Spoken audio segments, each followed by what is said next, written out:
విద్యాసింగ్ ఛానల్కు స్వాగతం సుస్వాగతం. మీరు ఇంతవరకు మా ఛానల్ను సబ్స్క్రైబ్ చేసుకున్నట్టయితే తప్పకుండా సబ్స్క్రైబ్ చేసుకోండి. సబ్స్క్రైబ్ చేసుకుని బెల్ ఐకాన్ను క్లిక్ చేసినట్టయితే మేము చేసే ప్రతి వీడియో మీకు నోటిఫికేషన్గా చేరుతుంది. ఇంకెందుకు ఆలస్యం, మనం వీడియోలోకి వెళ్ళిపోదాం. పిల్లలు, మనం ఈరోజు 10వ తరగతి 10వ పాఠం గోలకొండ పట్టణం గురించి తెలుసుకుందాం. రచయిత ఆదిరాజు వీరభద్రరావు గారు. ముందుగా మనం చిత్రాన్ని చూడండి, ఆలోచించి చెప్పండి. పిల్లలు, స్క్రీన్పై కనబడే చిత్రాన్ని పరిశీలించండి. జాగ్రత్తగా పరిశీలించండి. పరిశీలించారు కదా? ఇప్పుడు దాని కింద ఉన్న ప్రశ్నలు చూద్దాం. మొదటి ప్రశ్న చూడండి, పై చిత్రంలో ఏం కనిపిస్తుంది? చూడండి, పై చిత్రంలో చూసినట్టయితే సైనికులు వరుసగా నిల్చున్నారు. ఒకరు జెండాను ఎగరవేస్తున్నారు, మరొకరు అతనికి సహకరిస్తున్నారు. ఎవరు సహకరిస్తున్నారు? ఎవరో పోలీసు అధికారి సహకరిస్తున్నారు. తర్వాత చూడండి, రెండవ ప్రశ్న చూడండి, జెండాను ఎగరవేస్తున్న వారు ఎవరు? గమనించారు కదా? జెండాను ఎగరవేస్తున్న వారు మన తెలంగాణ రాష్ట్రం యొక్క మొదటి ముఖ్యమంత్రి, అంటే తొలి ముఖ్యమంత్రి కల్వకుంట్ల చంద్రశేఖరరావు గారు జెండాను ఎగరవేస్తున్నారు. మన రాష్ట్ర డీజీపీ గారు వారికి సహకరిస్తున్నారు. తర్వాత చూడండి, మూడో ప్రశ్న చూడండి, జెండాను ఎక్కడ ఎగరవేశారు, ఎందుకు? గోల్కొండ కోట పైన జెండాను ఎగరవేశారు. ఎందుకు అంటే గోల్కొండ కోట అనేది తెలంగాణ పూర్వ వైభవానికి మచ్చు తొనక లాంటిది, పెద్ద గుర్తు లాంటిది.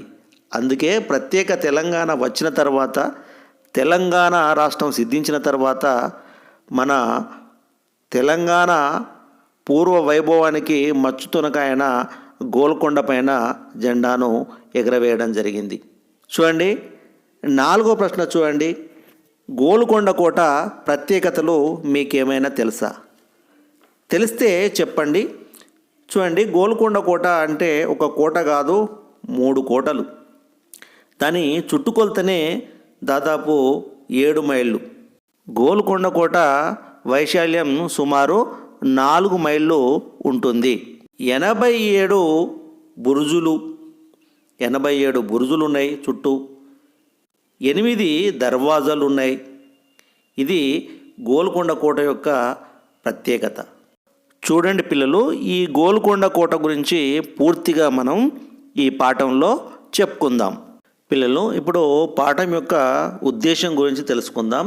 మీరు స్క్రీన్పై చూడండి. తెలంగాణలో చారిత్రక కట్టడాలకు కొదువ లేదు. అంటే తెలంగాణలో చారిత్రక కట్టడాలు చాలా ఉన్నాయి. వీటిలో గోలకొండ ఘనమైన చారిత్రాత్మక ప్రాధాన్యం సంతరించుకున్నది. చూడండి పిల్లలు, వీటిలో గోలకొండ ఘనమైన అంటే గొప్ప చారిత్రక ప్రాధాన్యాన్ని సంతరించుకున్నది. ఈ పట్టణం యొక్క ప్రాశస్త్యం అంటే గొప్పతనం, నాటి కోటల నిర్మాణం అంటే ఆనాటి కోటల యొక్క నిర్మాణ విధానం, మంచినీటి వసతుల కల్పన అంటే తాగునీటి వసతి ఏ విధంగా ఉండేది, అద్భుత సాంకేతిక నిర్మాణాలు అంటే అప్పటి టెక్నాలజీ ఎలా ఉండేది, పట్టణంలో జరిగిన ప్రపంచ స్థాయి వర్తక వ్యాపారాలు అంటే గోల్కొండ ప్రాంతంలో ప్రపంచ స్థాయి వర్తకం జరిగేది, ఆహారపు అలవాట్లు, ఆనాటి ఆహారపు అలవాట్లు, కోటలో జరిగిన కార్యకలాపాలు, స్థాపించిన పరిశ్రమలు, గోల్కొండ పట్టణ ప్రాముఖ్యతతో పాటు 1940 నాటి తెలంగాణ వచన రచనా శైలిని తెలపడమే ఈ పాఠం ఉద్దేశం.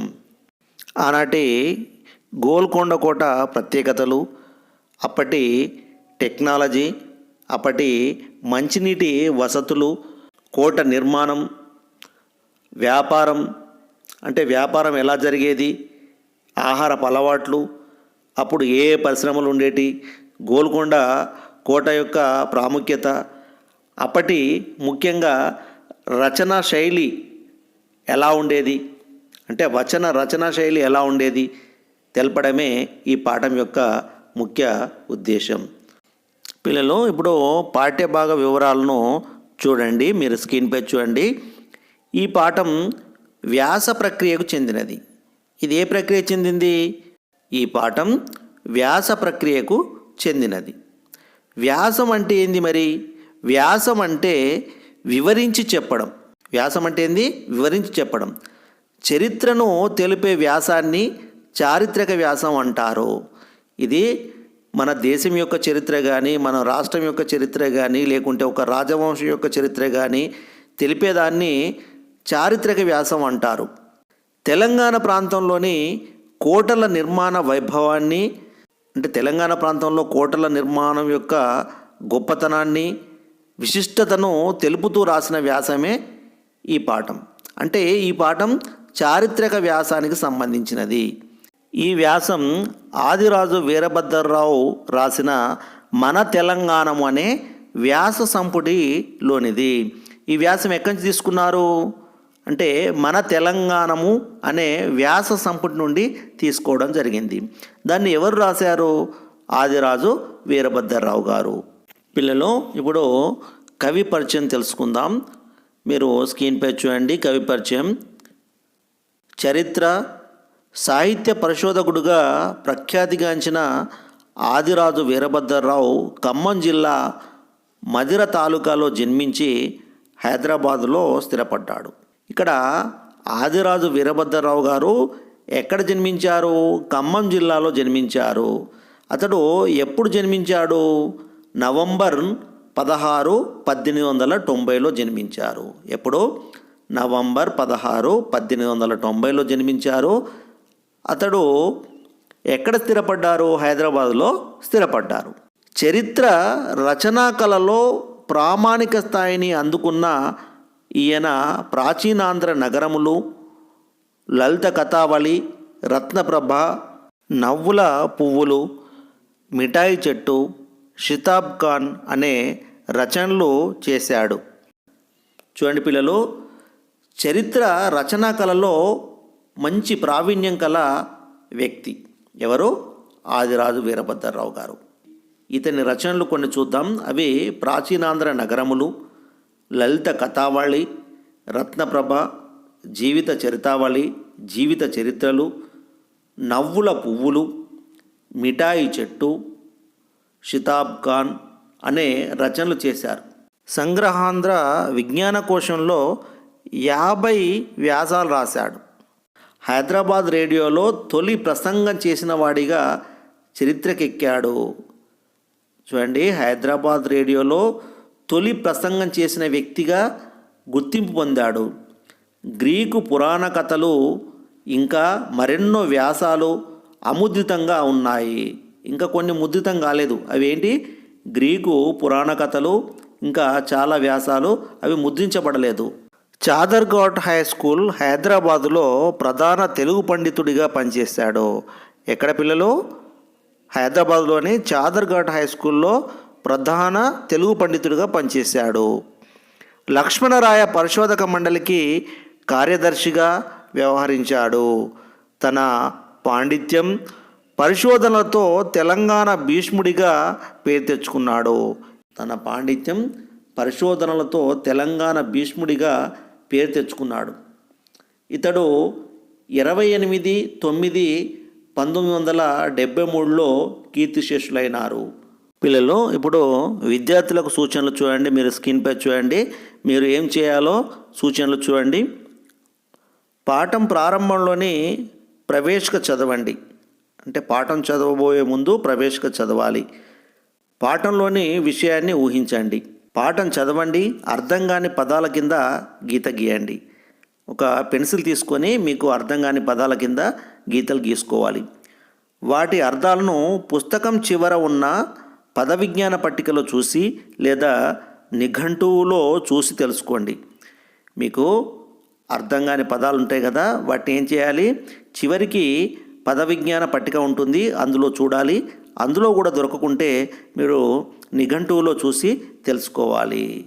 పిల్లలు మనం ఇప్పుడు ప్రవేశంగా చూద్దాం. మీరు స్క్రీన్పై చూడండి.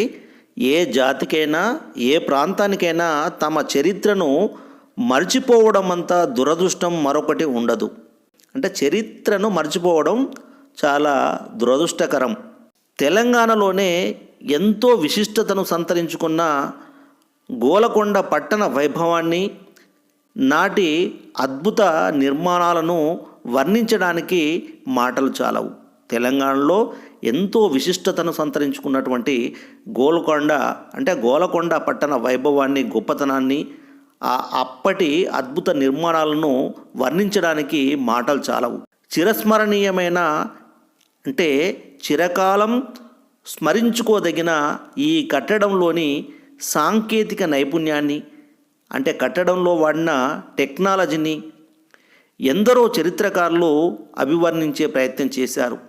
గోలకొండ వైభవాన్ని కళ్ళతో చూడవలసిందే కానీ మాటల్లో చెప్పడం సాధ్యం కాదు. అంటే చూడాలే కానీ చెప్పడం సాధ్యం కాదు, అంత గొప్పది.